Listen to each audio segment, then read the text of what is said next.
So I'd like to ask you just to introduce yourselves, your position, the organisation, what your work is, and ask you if you've any conflicts of interest that might affect your statements to us today. So, Christine, would you like to start? I would love to, thank you. So I'm Christine Braithwaite and I'm Director of Standards and Policy for the Professional Standards Authority. I think probably if I allow Mark to introduce himself and then perhaps we'll just say a little bit about the organisation and our respective roles within that. Certainly, yes. So I'm Mark Stobbs, Director of Scrutiny and Quality in the Authority. My team are the ones that do the performance reviews of the regulators, reporting on their performance in meeting their statutory objectives, and we also have the ability to appeal findings of disciplinary panels, fitness to practice panels, which are insufficient to protect the public, to the High Court. We also carry out a number of investigations that government or others ask us to do, most recently the Morecambe Bay one. Thanks very much. Thank you. And my team respond essentially to requests from the Secretary of State and Ministers in Scotland, Northern Ireland and Wales to request for advice on matters related to professional regulation. We also encourage and commission research into matters related to regulation and produce policy papers. I have a secondary role which is in relation to accredited registers and also communications. Right, thank you very much indeed. Can I just ask you, I mean, clearly you rely a lot on people coming to you with serious concerns and you deal with them how best you feel you should be dealing with them. So there does seem to be really there could be quite a difficulty between the candour that the professionals actually are prepared to state to you. And I just wonder, one of the key themes that actually did come through some written work that we've had is the mismatch between stated attitudes and actual behaviours. And the point about that is that there's a concern, I think, that professionals have to reconcile competing forces when they come to you and you're doing an inquiry or whatever into their conduct or whatever the issue is that's been brought to you. And it's about really the responsibilities that they have to the profession, to the patient, to themselves, to the community and all that. And I presume you try and facilitate that disclosure. But there are very barriers to reporting, and it's the clinicians' own negative feelings and attitudes towards disclosure, because they do realise that they are under some scrutiny. And I just wondered how you sort of deal with those fears and anxieties that probably come to you. I think probably if we divide this in terms of answering it. So if Mark talks first about our role in relation to complaints and clarifies that, because I think that would be helpful first to make sure that you've got our position right in relation to that, and then I can pick up the conversation about candour. Yes, I think it's important to make clear that we don't do investigations directly into registrants or doctors. No. We are overseeing the way the regulators themselves do that work. Yes. So to that extent, we're rarely seeing in a position where we're requiring doctors to be candid with us. Right. We may well, however, see how they behave towards their regulator, and very often, and one of the things we noted in our annual report for a couple of years, is that we're seeing a number of cases where the regulators themselves aren't necessarily identifying breaches of the duty of candour. And, for example, aren't either charging these in front of fitness to practice panels, or fitness to practice panels aren't treating this as an aggravating factor. And one obvious case was one where a surgeon had done some wrong site surgery, didn't bother to tell the patient returns, and he says, I'll just give you another operation to put it right. where the duty of candour seemed to have got missed out of the GMC's approach to that. And we see other examples from the regulators where this happens. We obviously do get a number of concerns from members of the public, from registrants themselves, about the way in which the regulators deal with that. And we find this extremely valuable from both sides when looking at the way in which the regulators are carrying out their duties, particularly the way in which they approach complainants and regulators and dealing with them from a human angle, and actually giving us some clues about where to look at and where the problems are likely to arise, and also in particularly with our Section 29 appeals, where we frequently will get the patient coming to us saying they really haven't understood this. Sometimes they have, and the way in which the fitness to practice process works means that we can't do much, but on a number of occasions we say, yes, actually, this is something we need to take forward. You did a very full inquiry, didn't you, into the Nursing and Midwifery Council, and you came out with some very interesting comments on the way that they were operating as a regulator. Yes, I think one of our our main concern there was the way in which they were dealing with patient complaints, where one of the things we found was that in 2010, one of the main family members there had identified the bulk of the problems that were going on, and they did not take it seriously. They preferred the evidence of the trust and the supervisors of midwives, who incidentally had a fairly clear conflict of interest in this. And I think this is one way, I wouldn't necessarily say that this was unique to the Nursing and Midwifery Council. I suspect all of the regulators have problems identifying where a complainant has a strong point. And there's a tendency just to assume that the information that you get from the employers, from the trusts, is more valuable, is more likely to be true than something that comes from the patient who may not know anything anyway. And I think one of the things that came for me very clearly out of the Morecambe Bay cases, and something we're looking at for all the regulators, is how they approach complainants, how they deal with them both in a human way, but also actually take what they say seriously.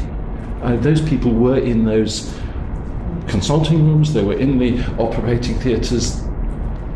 It happened to them. And very often, when you get an account from a doctor or the midwife saying this is what happened, the fact that the Nursing and Midwifery Council didn't send it to the family member who was there to say, actually, does this ring true, struck us as a major flaw in their system. Certainly a lost opportunity to check the evidence again. Yes. Can I just ask though, you only have a locus then when you're looking at complaints that have come into the regulator? So one of the issues we've been thinking about, talking about to people who were just here before you, was, are you getting the complaints you should be getting? Because if people feel that the process is not terribly satisfactory, then they just decide, well, it's not worth the bother. So as the PSA, do you have any sort of role to play in sort of ensuring that the regulators are doing all they should be doing to encouraging the complaints that really ought to be coming forward? I mean, I just think about the analogy. I've done a lot of work, as I think several of us have done, around child sex abuse complaints, yes. and then actually child sex abuse complaints going up was sort of a good thing, because it meant that it's coming up with a system of people who take it seriously. So I'm just wondering whether you have any locus where the complaints don't exist and there's a worry that they should be getting more than they are. We have a number of what we call standards of good regulation, which we use to measure the way in which the regulators are carrying out their duties. One of those is about making sure that there are no barriers to complaints, and that people can raise complaints easily. There's nothing explicit there about encouraging complaints, though there are other standards about working with employers, about ensuring that there's proper liaison with trusts, with employers to ensure that concerns are raised with them. We look at those, we audit periodically the way in which the regulators are carrying out the work. I think it's always difficult not to audit what people don't know. But you can see the point, I think. I do, yes. Well, I think one of the things we certainly know from our work with the public is that they do find the regulatory system difficult to understand and difficult to navigate. And of course, with professional regulators are always very specific. They're looking at fitness to practice. So not necessarily a person may have a perfectly legitimate complaint about their care, but it doesn't necessarily mean that it raises a question about the professional's fitness to practice, and that can be quite a cause of tension, I think, with people who come forward to the regulator who then feel disappointed potentially by the way in which it's been responded to, and it's because it's quite difficult to explain a fitness to practice process actually in a simple enough way. The language is a bit impenetrable to people. So just returning to the candour issue, Baroness Cumberledge, which you asked us about at the beginning, and I think you were referring to the report that we did there on the barriers to candour. We did a literature review when we first gave advice to the Secretary of State on, we were asked for advice on whether there should be a legal duty of candour. As you know, there's a legal duty of candour that's on organisations, and then there is a professional duty of candour on the health professionals. And we did identify a number of barriers in the research that we undertook at that time. You alluded to some of those, so one of those might be conflicted loyalties. So somebody feeling that they've got a loyalty to the patient and they want to do their best for the patient, but then also feeling that they might be letting their team member down, or they might be letting their organisation down. So there are some quite difficult emotional situations that, excuse me, sorry, not long since I recovered from a cold, which people might find themselves wrestling with when they're trying to decide what they should do. We have just recently published another report actually following up on the progress of the regulators in trying to strengthen strengthen professionals. I'm looking for a different word to compliance and I can't find one, so I'll say compliance with the professional duty of candour. But we found that many of the barriers still remain. When we put out our first report to the Secretary of State, we recommended that there should be further research into the barriers to understand exactly what the barriers were and how best to overcome them. That research hasn't actually been forthcoming, and I think there's still merit in a piece of work looking at how we could do something in that area. We have found a considerable number of initiatives being undertaken by the regulators to try and encourage it through their standards, through education and training.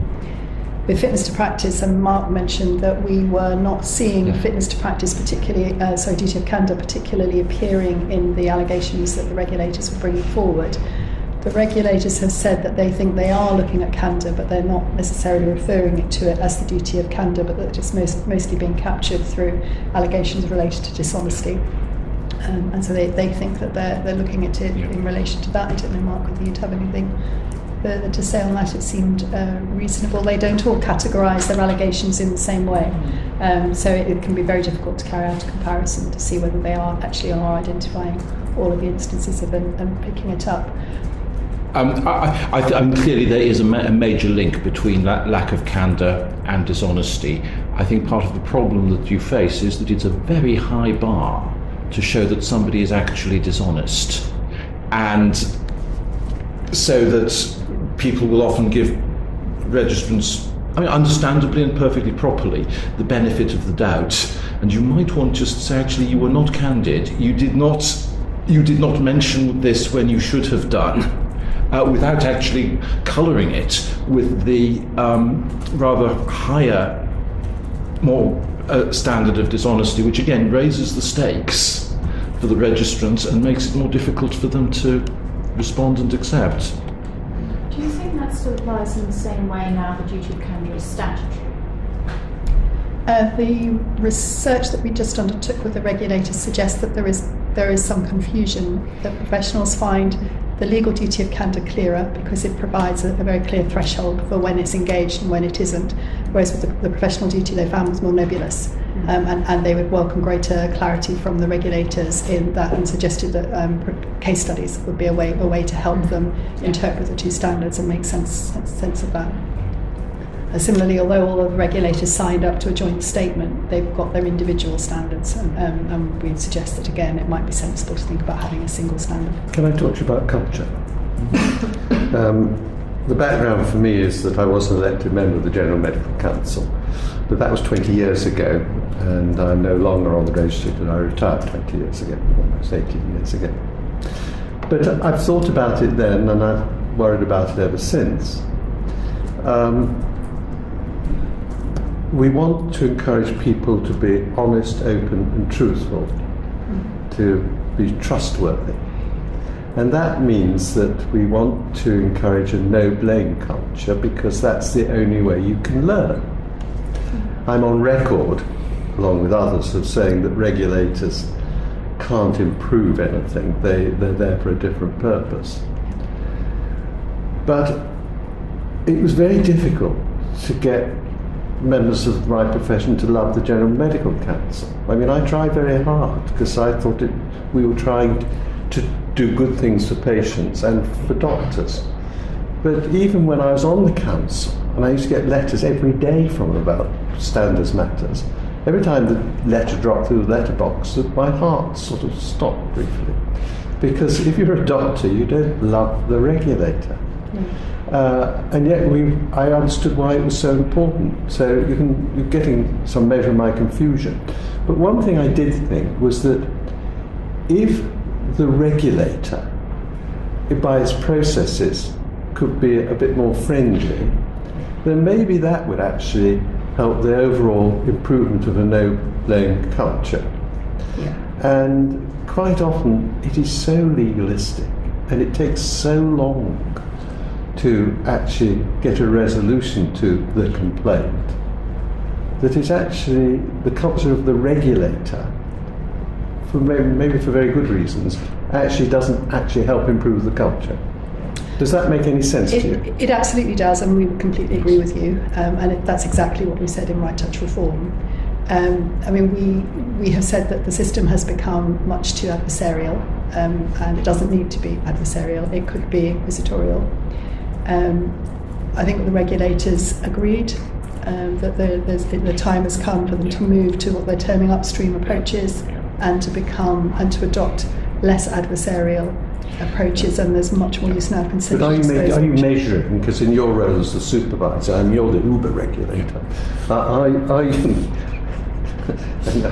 making any progress in the bodies that you supervise, getting them to adopt your advice? It's very difficult, partly because those bodies have legislation which is, in some cases, 20 or 30 years old, right, and which essentially sets these processes in stone. Yes. And they're trying very hard to get an act to change. Exactly. I think work that the Nursing and Midwifery Council is doing to try and take things out of fitness to practice panels, so that you are talking to the registrant about what went wrong, about whether there are things that they ought to be doing to improve, agreeing conditions by consent, is a much better way of dealing with this. So you are taking out the formality and the legalistic approach. I think one of the problems that you face, though, is that does depend on the registrant themselves accepting that something had gone wrong, and that actually there is something about their practice which needs to improve. And it's inevitably, it's a human reaction. If you are saying something went wrong, this is as a result of something you did, then you have to be quite a big human being sometimes to accept that that's the case. And I think this is why, and when you have a regulator who can put in conditions, suspend you, stop you earning your living, the stakes are high. You are very well advised to have some legal advice, even if that legal advice is actually you are better off cooperating, but not all lawyers will. But specifically, is there anything that you're trying to change the way regulators behave? And that's good. But is there anything specific that needs to be done that you can't do, but which you mentioned the Act of Parliament? Can you be specific about what changes you want in that Act that would facilitate it? We can certainly be specific about the things that we feel regulators should have greater flexibility. Which would then be incorporated. Yes, exactly. Yeah. Each regulator has. Have you written? I'm sorry to interrupt, but have you written that down? Yes, in right touch reform. Yes, so in two places really. So we did a series of publications. First, we published Rethinking Regulation, which set out what we thought was wrong with the system. Then we set out, culminating in Right Touch Reform, in which we set out a very detailed section on fitness to practice in particular and the changes that we think need to be made. We also responded to the Department of Health and Social Care's consultation on reforming regulation and promoting professionalism, and again we set out the things that we thought needed to be changed. And where's that all got to now? All with the DHSC, so we're still waiting for the Department of Health and Social Care's response to the response. Is that public knowledge, your particular recommendation? It's all of our things are in the public domain. Yes, they're all published, they're all available. How long have the DHSC had it in their court? Over a year now. I mean, it's caught with Brexit essentially. So they're ready. We understand they're ready to respond, but they're waiting for a slot to be able to do so. One of the things that strikes me is that all of your regulators are regulators of individuals. They're not systemic. And if you look at other professions, there are some professions where, as well as individual regulations, solicitors, you have institutional and organisational regulations. And I know CQC do part of that, but I'm wondering when you're talking about sort of fitness practice blame and things, often what you're looking at is not an individual fault, but a system-wide fault. So is there a way to sort of bridge that gap? Well, the GMC have said that they're going to bring in human factors training for their staff to make sure that they have better understanding of where mistakes, errors and wrongdoing fit within the system. We made exactly that point, which is that if you were going to start again today designing a regulatory system for modern health and care, you wouldn't have separate system and professional regulators, you'd join the system together. And in terms of the reform that we've called for, we think that's too big a change to ask for to realistically get any hope of change within the time frame that the regulators need to have it. Yes. So we've stuck with what we think needs to happen in professional regulation. But ultimately, yes, of course, it makes sense to bring it together. That doesn't mean to say that more can't be done, as we say, with some imagination and innovation. So there couldn't be more done between the professional regulators and the system regulators to coordinate that. And I certainly, having worked for the Care Quality Commission in my previous life, could see that it would be possible to design the system regulatory system and assessment processes in a way that would support the professional regulators. So if you want professionals to be candid, you want professionals to admit to mistakes and to learn from mistakes, then you need an assessment of the systems in which they're working to make sure that those behaviours are being facilitated by their working environment. And I think it would be possible for the regulators to work together to design it. I also think there's scope for more work between regulators and trusts and employers. I think there are a number of cases that we see which really did not need to go to the regulator. They were either employment matters or they were single issue mistakes where actually by the time it's got to the fitness to practice panel, the registrant has recognised the problem, done the necessary training, and really there is no need for the regulator to have looked at it at all, assuming that it could trust the employer to take the steps to ensure that the registrant was competent. I think there's a fair tranche of cases which really need not be in the system. But cannot the GMC or whoever running the fitness for practice, that system, can they not just bat it back? Can they not say, actually, this is inappropriate for us? I think the Nursing and Midwifery Council are trying to do that. does it mean then they have to have a change in their regulations? I would need to go and check the detail of their regulations to deal with that. I know there is dialogue between the NMC and the trust, and I think that's certainly the GMC and trusts about what should and shouldn't be referred. Not all employers understand that, and I think once it's referred into the system, probably it has to go all the way through. The General Pharmaceutical Council is undertaking work on thresholds, so looking at thresholds for referral. I think, and we can check this and come back to you, but I think the Nursing and Midwifery Council has more discretion, so I think it can do more work with the employers to make sure that things that are referred to it are the correct things. I think the General Medical Council has the slight difficulty that it's required to investigate something once it's received it. Yes. So I think it's more difficult for them to reject them, which is why They're they need waiting to for the bill. They need to have the bill. Exactly. They've told me that. Yes. Yeah. I suppose, what strikes me is that very often a professional regulator will act when a specific incident is reported to it, rather than, as we've just discussed, rather than a systemic problem or necessarily a pattern of behaviour. It's a specific incident that arises. Yeah. I think, as you know, we've spoken to hundreds and hundreds and hundreds of patients, many of whom have told us about patterns of behaviour on the part of a clinician. A dismissiveness, a defensiveness, a feeling that the clinician is always right and the patient therefore is inevitably wrong, and how that overwhelms the relationship between the patient and the clinician, and the patient struggles to deal with that clinician, has extraordinarily stressful experiences, compounding the pain, the physical pain they're already feeling. So the issue there is that there is a pattern of behaviour, a cultural aspect to the way that clinician is behaving. It's not just that there was an error or a misjudgment on one particular day. That individual is acting that way often. They may well be in a minority, and I'm sure they are in a minority, there's no evidence to suggest otherwise, but there are individuals apparently in the system like this, because we've heard about them. To what extent, I think the professional regulators, the GMC specifically, finds that quite difficult to deal with. Yeah. Have you got any thoughts on A, the existence of that kind of behaviour, and B, how it could be better dealt with? Possibly.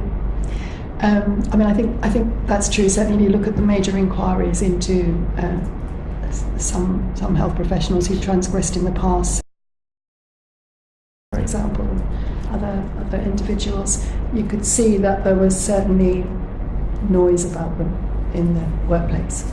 I think the difficulty for the professional regulators is obviously they're not necessarily privy to that, so they would only be able to act on the intelligence that they hold themselves, and they are, the GMC are the most advanced in terms of being able to analyse the data that they hold and start to identify trends in order to be able to either act on that or feed it through to the Care Quality Commission, for example, for them to be able to act. I think the difficulty comes where information is held at employer level but hasn't been referred through to the regulator, either because the employer doesn't think it meets the fitness to practice the threshold, or maybe because those reports aren't being collated and it's just sort of general discussion amongst people, but no one's making formal concerns. I suppose with the General Medical Council's employer liaison system, there is potentially now a better opportunity to be able to join that together, because clearly if a doctor is undergoing their appraisal and revalidation within a trust, and there are employment concerns known about it, then I would think that would feed up through the employer liaison system, and then therefore that would now have a conduit through to the regulator. I don't think the Nursing and Midwifery Council for the Council's system of revalidation would quite allow that in relation to nurses. So there is more difficulty in relation to that. They have their own employer liaison service, which is relatively new, but which certainly had the potential to look at that. And one of our concerns with the Morecambe Bay cases was that you were getting a number of complaints about the same basic poor clinical care from a number of midwives, and it was that ought to have raised some questions about whether either the practice of that whole department or the practice of those individuals should have been looked at more closely. When I raised this with the Nursing and Midwifery Council, they said, well, it's quite difficult just to go on a fishing expedition. if you're not sure what you're going to find, and this is arguably more oppressive for the registrants, is going to make them feel under pressure and those difficulties there. Personally, I came down to the feeling that this is about proper communication with the employer and the regulator, and the employer being honest with the regulator about concerns, which may sometimes be tricky for an employer if you have a shortage of midwives. I think the real owner of that problem, though, it has to be the employer. Yes. Because I think the issue is that there are performance issues in relation to that individual practitioner that aren't being dealt with properly within the workplace. I think it's less of the regulator's problem to solve and more of the employer's problem to solve. The trouble is, it takes huge courage, doesn't it, to actually, either for the person receiving the services or for the registrant or whatever, to what in my youth used to be called a sneak. And it affects all sorts of relationships and everything else. And I just don't know how one can sort of safeguard the courage of those people who want to actually see things happening, feel it shouldn't go on like that, it's really affecting patient care, etc., etc. And, so how can we give them some safety, and safeguard the courage that they've got to come forward? It's really difficult, isn't it? It is. I think the freedom to speak up guardians seem to be helping. So the work that Henrietta Hughes is doing as the National Freedom to Speak Up Guardian, and the local Freedom to Speak Up Guardians, I've attended some of their meetings, and listening to the local guardians, they were saying, and it's anecdotal, but they were saying that they were noticing an increase in concerns being reported within the organisation as people felt more comfortable to be able to raise them. The critical point, they said, was then how the organisation responded. So as ever, if you get a positive response from an organisation that deals with it properly and feeds back that they have dealt with it, then people feel that it's worthwhile raising a concern and they feel more comfortable with raising it. So I think some movement is being made with that through the Freedom to Speak Up Guardians. I have seen it done very well in some organisations, in some trusts, and it is where conversations about good things and bad things are held routinely. So generally by medical teams, multidisciplinary debriefs. So this went well today, why did it go well? This didn't go well today, why didn't it go well? So that it's normalising conversations about care. And where organisations allow that type of culture and that kind of conversation to take place, it's much easier for people to be able to speak up about a concern in a non-threatening way. In terms of the Speak Up Guardians, the information that they receive anonymously doesn't go outside the trust, does it? The information they've seen anonymously. So there's no... What I was trying to... I was thinking comparable with the airline industry, where there is an independent charity that receives anyone that has a safety concern can report into them, and they then analyse, and because they are industry-wide, they have far more data, and also they are able to pick up where you have outlier, in that case airlines, I guess, but in this case where you'd have an outlier hospital or trust or something like that. But if you still contain your complaints within the unit that's being complained about, that isn't a possibility, is it? No, they can go outside. So under the PIDA, under the Protected Information Disclosure Act, people, provided they follow their internal processes first, can take a concern outside if they feel that the organisation isn't acting on it appropriately. And of course, they can also go through to the National Guardian's Office now, through to Henrietta Hughes, and Henrietta's done a number of investigations now of assessments of trusts. Right. Any further questions? No. No, thank you. It's been very helpful. That's all. Yes, thank you so much for coming. Thank you. Thank you. Is there anything in particular you want us to take away from the session this afternoon? You can always write to us. I don't. Thank you. If we do think of anything afterwards, we'd like to. I mean, we would obviously like to see improvement. Yes. We think it's difficult. All of us are trying to make a change for the better for the future, and we look forward to the results of your considerations.